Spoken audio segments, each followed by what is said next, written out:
Well, the second case study with Margaret, 32, is based on a session with a therapist and reveals some useful information for us to make approximate diagnosis, at least a more accurate one than her previous doctor has diagnosed of what she may be suffering from. So, based on the her sessions with the therapist, the first thing to do, I think, is to list out some of the symptoms she experienced. She had accelerated heartbeat, nausea, breathlessness, embarrassment, pain in the chest, bursting into tears, flight behavior, and negative self-evaluation seen from her description of embarrassment at both the store and in the session, and her describing herself stupid in two different occasions. There isn't any triggers evident here. Well, there is one that seemed to bring out the panic attack, which was the situational factor, her being in the store. But there wasn't any real objects or any other factor that seemed clear to be the triggering factor of her attacks. And her maintenance processes, she tries to cope with the panic attack by facing head on with the problem, but it didn't work out initially.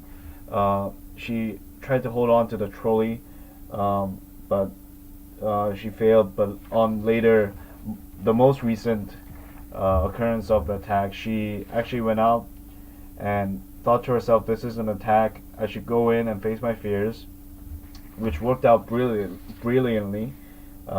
She overcome the fear and finished the shopping.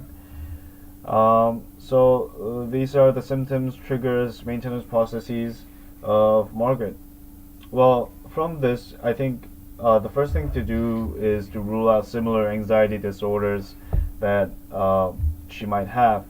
The initial previous doctor's diagnosis of general anxiety disorder doesn't match because she doesn't have the symptoms necessary, which are muscle tension, irritability, sleep disturbance, none of that. Specific phobia, there's no triggers that denote specific phobias like arachnid phobia, animal phobia of animals, or height. There's none of that.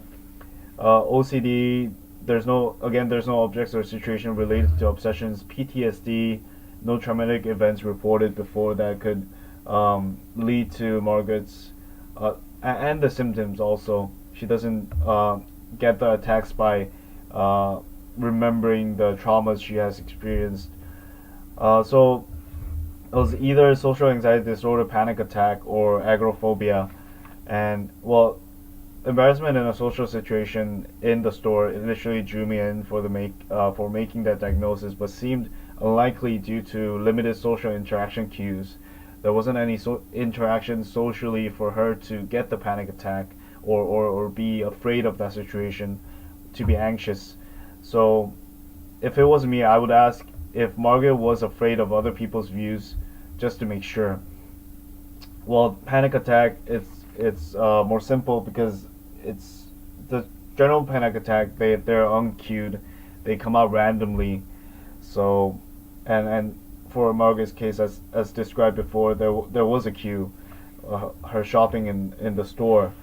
So that concluded me to describe her or diagnose her symptoms to be from agoraphobia, and the four of the many symptoms were actually present for listing her to be the agoraphobia, which was shortness of breath, accelerated heartbeat, nausea, and chest pain or discomfort that were all evident. So, what could have caused this agoraphobia to actually precipitate? Well, I think her personality, her self-esteem seemed rather low, and females themselves have 50 more percent more likely to develop and experience agoraphobia during their lifetime than males. Um, Also, there does not seem to be clear childhood traumas or experiences that could have led to this precipitation of the symptoms.